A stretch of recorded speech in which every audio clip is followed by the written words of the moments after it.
In the bone-chilling depths of Montana's winter wilderness, where death lurks in every gust of wind, a tiny bobcat cub named Jasper stumbles into a nightmare beyond imagination. Orphaned and starving, he's alone in a sea of snow, until the shadows strike.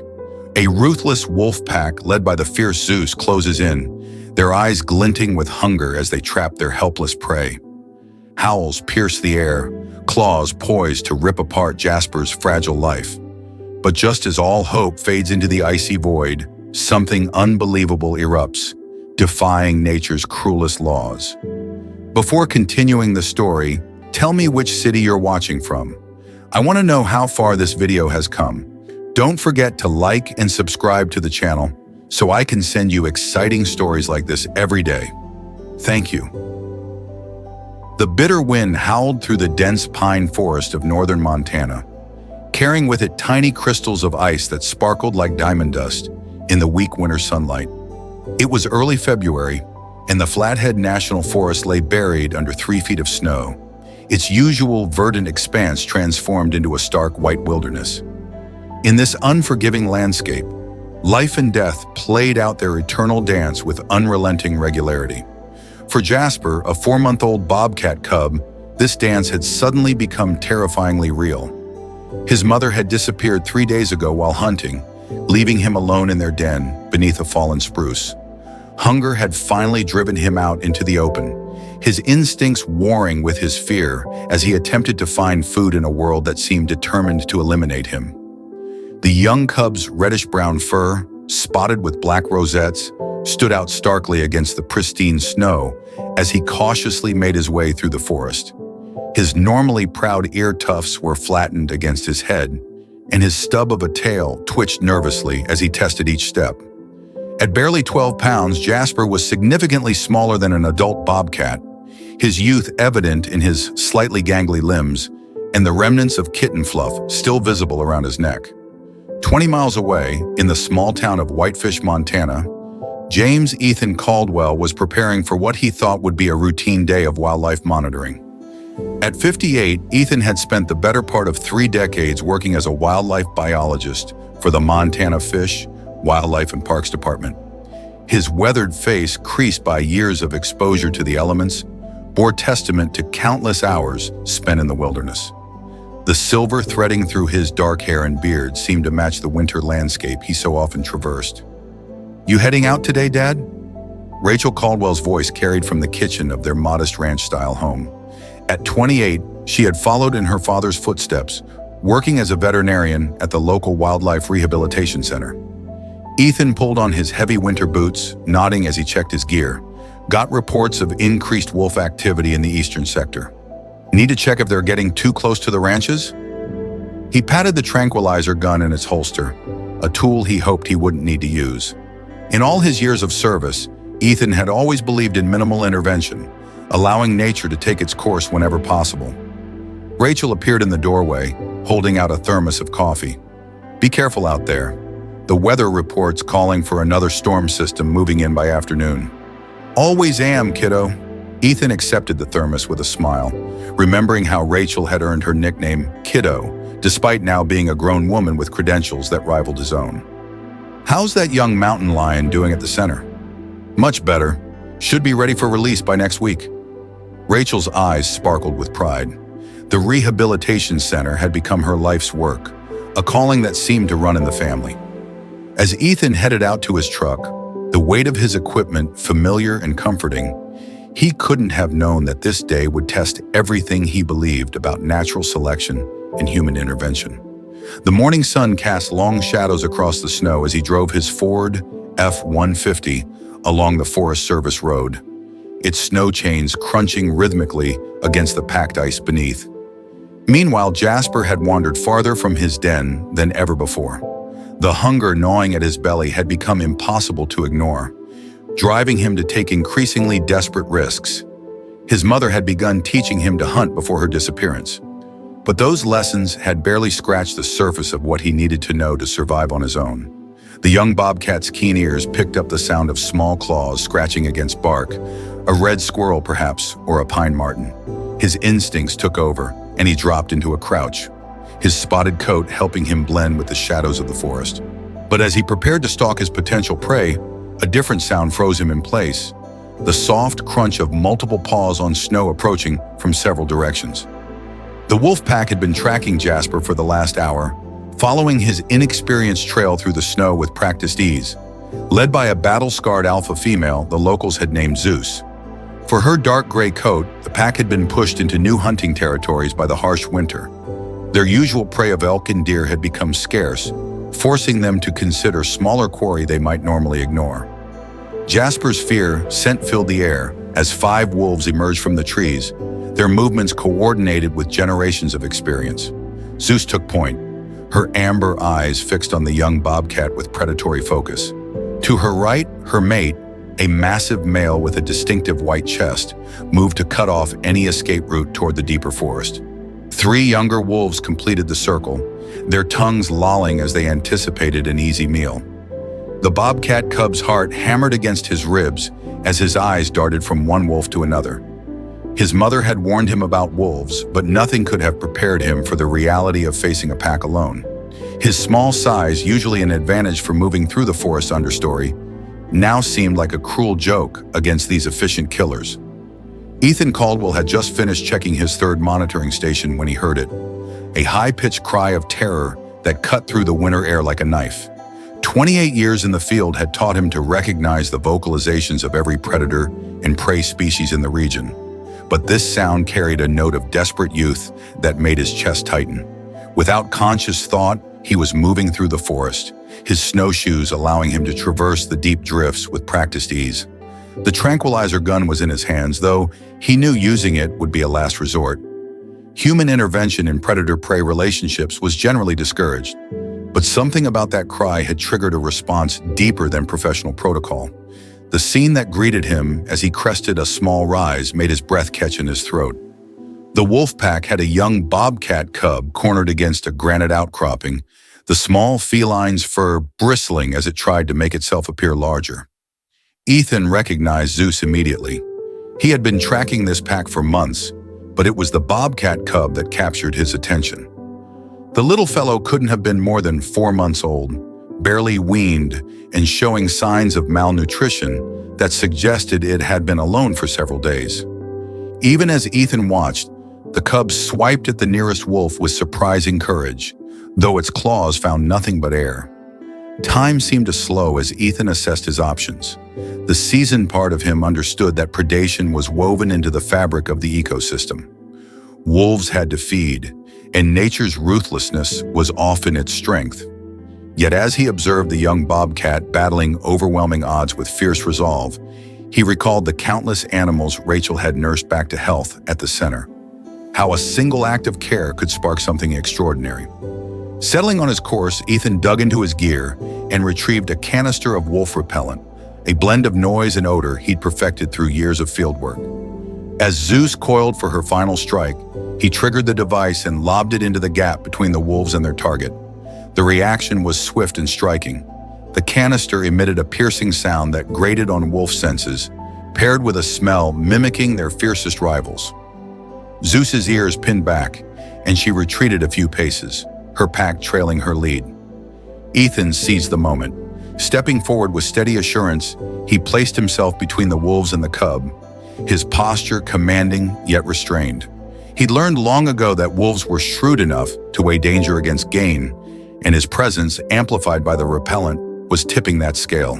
"Take it easy, Zeus," he said in a calm, steady tone, one hand up while the other gripped a tranquilizer gun.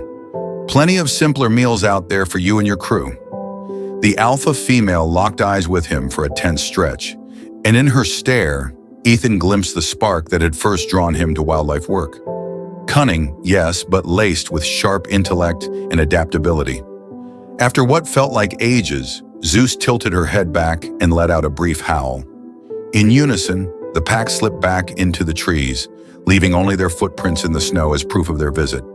With the danger averted, Ethan turned to the bobcat cub, now huddled against the rock wall, its tiny frame shuddering from effort and fright.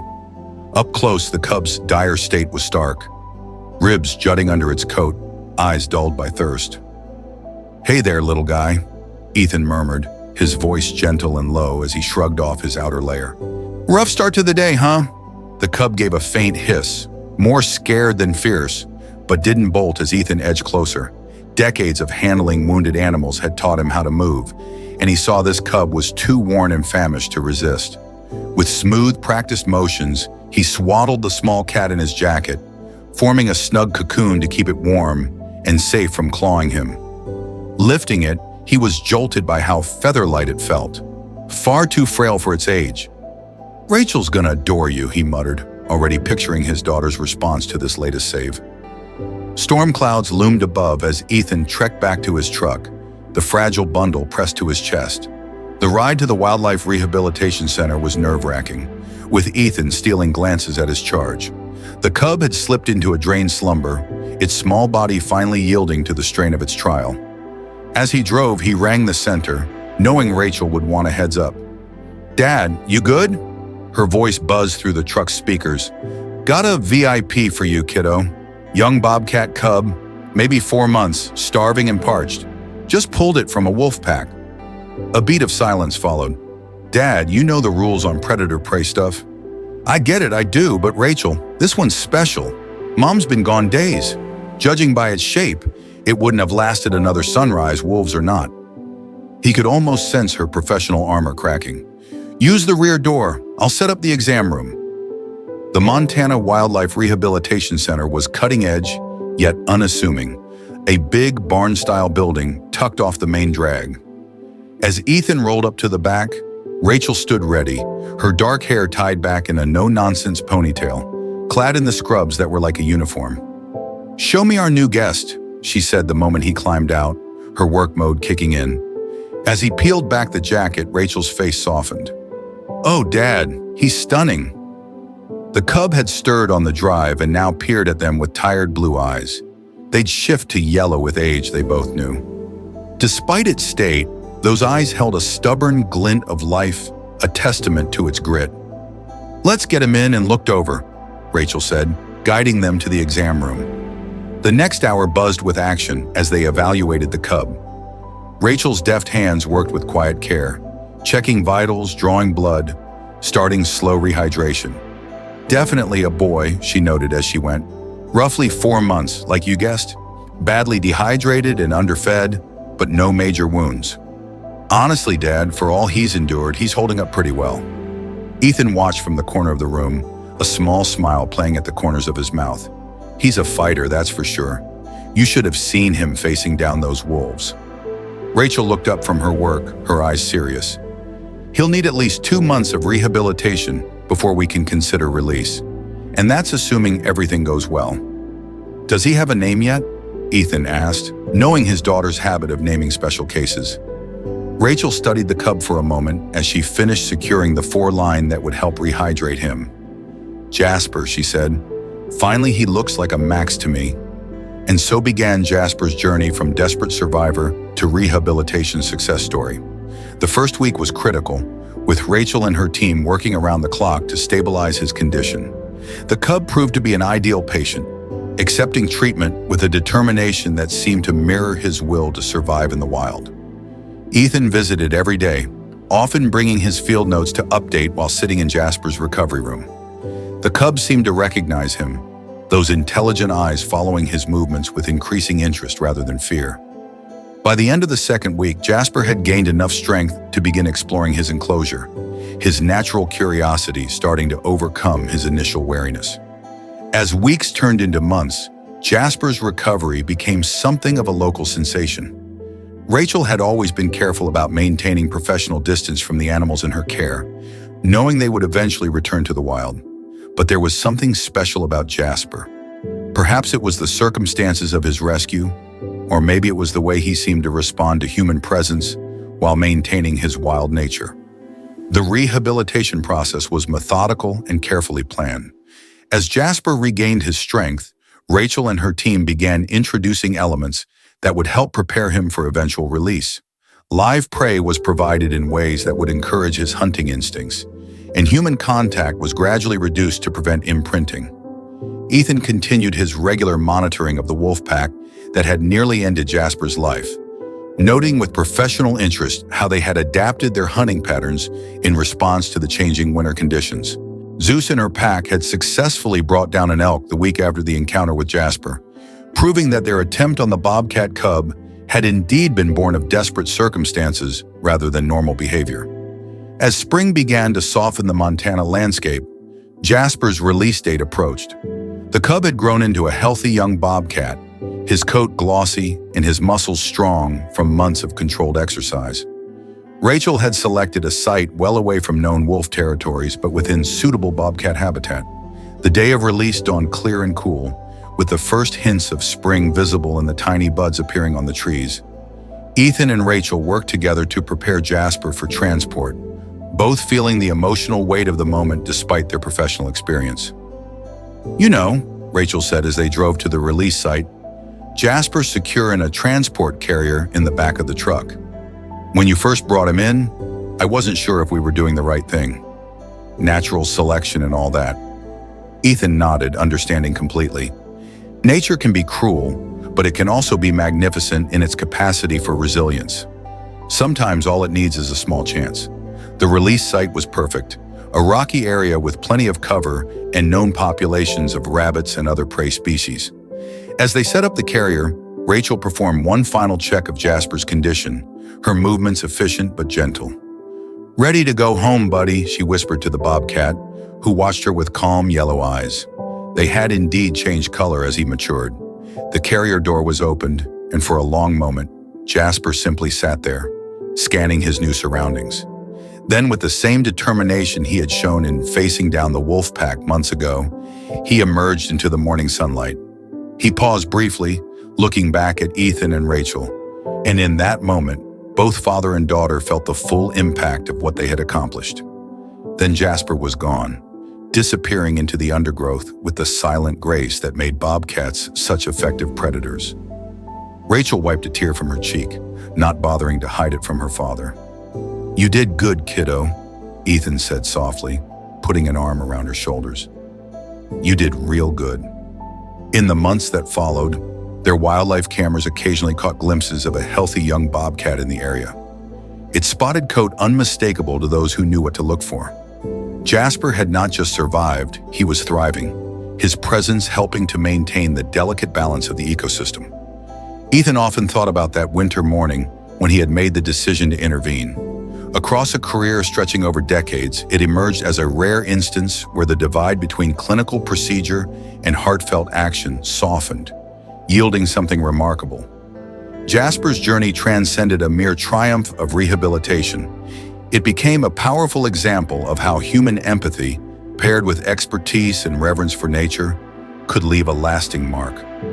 In her office at the rehabilitation center, Rachel kept a lone photograph, a vivid shot of Jasper on his release day, his poised stance and keen gaze embodying all they'd fought to protect. That image stood as a constant touchstone for their mission, often catching the eyes of visitors and fresh volunteers. A year after Jasper's return to the wild, Ethan was out on one of his routine wildlife checks when he stumbled upon something extraordinary. Beneath a sheltered ledge in a secluded nook, he discovered signs of a bobcat lair. Moving with the stealth honed by years in the field, he glimpsed a familiar figure, Jasper, now mature, guarding two tiny cubs of his own. The once young bobcat hadn't just endured, he'd found a partner and was now bolstering the next generation. Ethan's practiced eye picked out the unique spotting that had distinguished Jasper during his recovery, though now he carried himself with the assured elegance of a seasoned hunter. The cubs, tucked in the den's dim recesses, were living proof of nature's tenacity and the enduring impact of that pivotal rescue. That night, as Ethan recounted the find to Rachel over supper, their talk shifted to the wider reach of their efforts.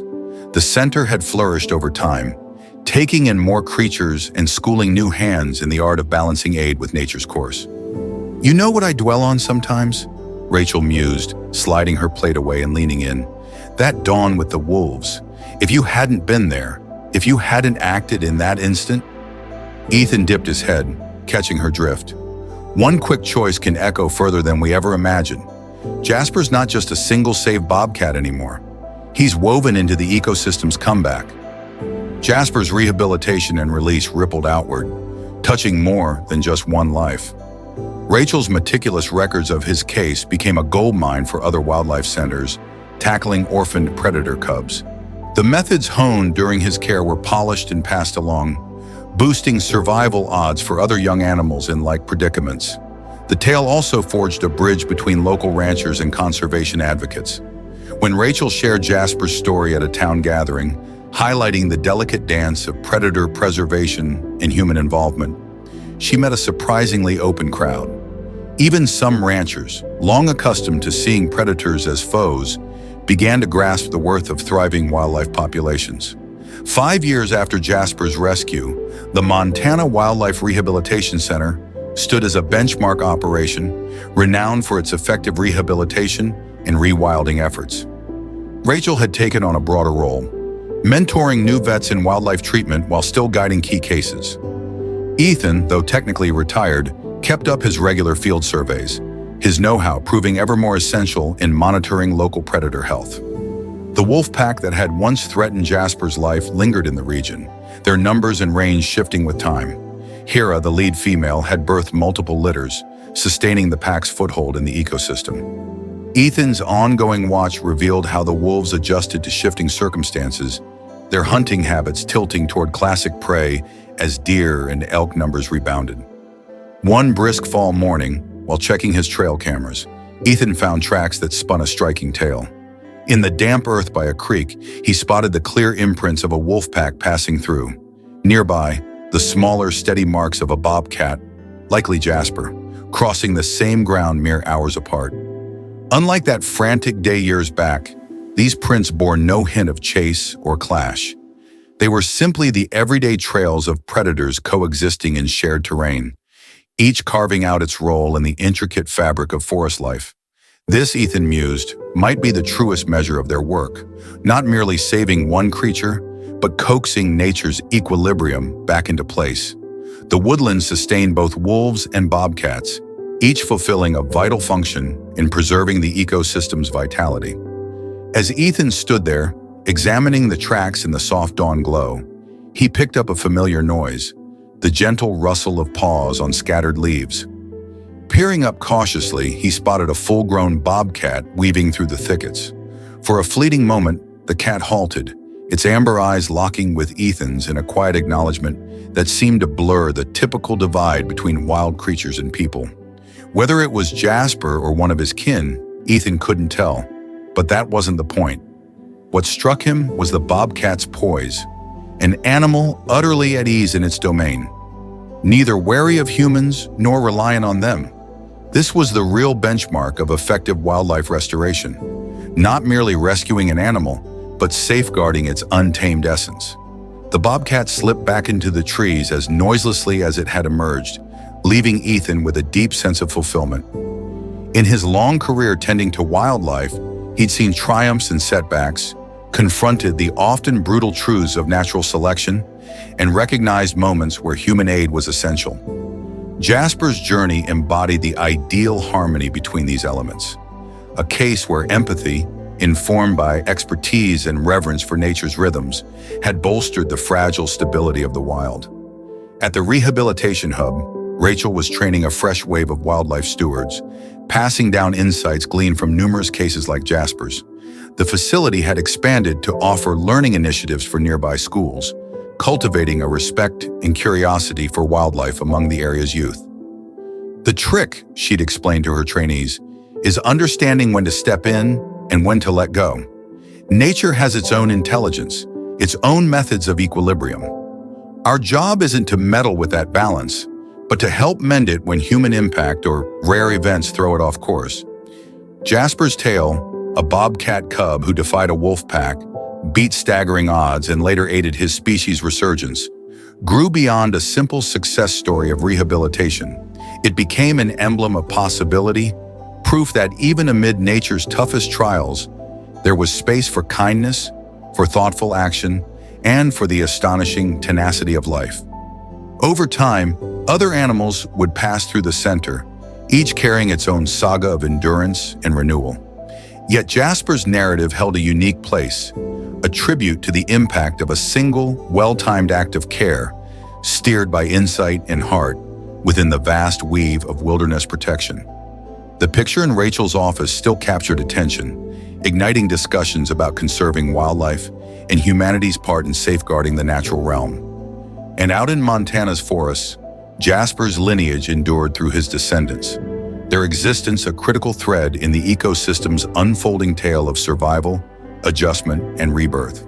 Ethan and Rachel's efforts had proven that though nature could be unforgiving, it could also be nudged back toward harmony with careful, measured human guidance. Their story, entwined with Jasper's, wove into the broader chronicle of wildlife preservation in America, a testament that every life preserved, every creature returned to its wild roots, enriched the legacy of the natural world they strove to defend. The tale of Jasper, the tiny bobcat cub who stared down a ferocious wolf pack in the brutal Montana winter, wraps up with an ending more incredible than anyone could have dreamed. From a fragile creature on the brink of death, Jasper rose to embody resilience, playing a vital role in restoring balance to the wild forest. His journey, paired with Ethan's compassion and Rachel's dedication, shows us that even in the darkest moments, a single spark of hope can ignite extraordinary change. What did you think of this story? Drop your thoughts in the comments below. We'd love to hear from you. If you're hooked on inspiring wildlife tales, nature's mysteries, or the amazing ways humans step up to protect life, hit that subscribe button on our YouTube channel right now. Turn on notifications so you never miss a video, because every story we bring you is packed with heart and meaning. Thanks for watching, and we'll catch you in the next one.